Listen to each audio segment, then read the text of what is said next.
Boycott করে ওকে এক্ষুনি resignation দিতে হবে। কংগ্রেস পার্টি ছেড়ে চলে যাবো, ওকে আমরা চাই না।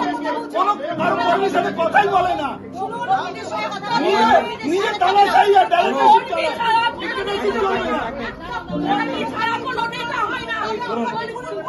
কর্মীদের এখানে ঘুরে ঘুরে আমি মহিলা প্রেসিডেন্ট, আমি একদম জানি না আমার প্রেসিডেন্ট যে এক্সিস্টিং প্রেসিডেন্ট তিনি কোন রকম ভাবে লিখিত দেননি যে আমার ক্যান্ডিডেট কে হবে। যাদের নাম ছিল তাদেরকে একদম প্রত্যাখ্যান করে অন্য একজনের নাম বাইপাস করে কি করে ঢোকানো। ন্যায়যাত্রা করছে বিজেপির বিরুদ্ধে। আমরা দেখতে পাচ্ছি এখানে বিজেপি থেকে আগত লোকরা প্রদেশ কংগ্রেসের অধীর চৌধুরীকে ডিনাই করে তারা প্রার্থী করে দিয়েছে। আমরা এটা মানতে রাজি নয়, আমরা বিজেপির বিরুদ্ধে লড়াই করছি এবং আমরা এই জন্যই বলতে চাই এটা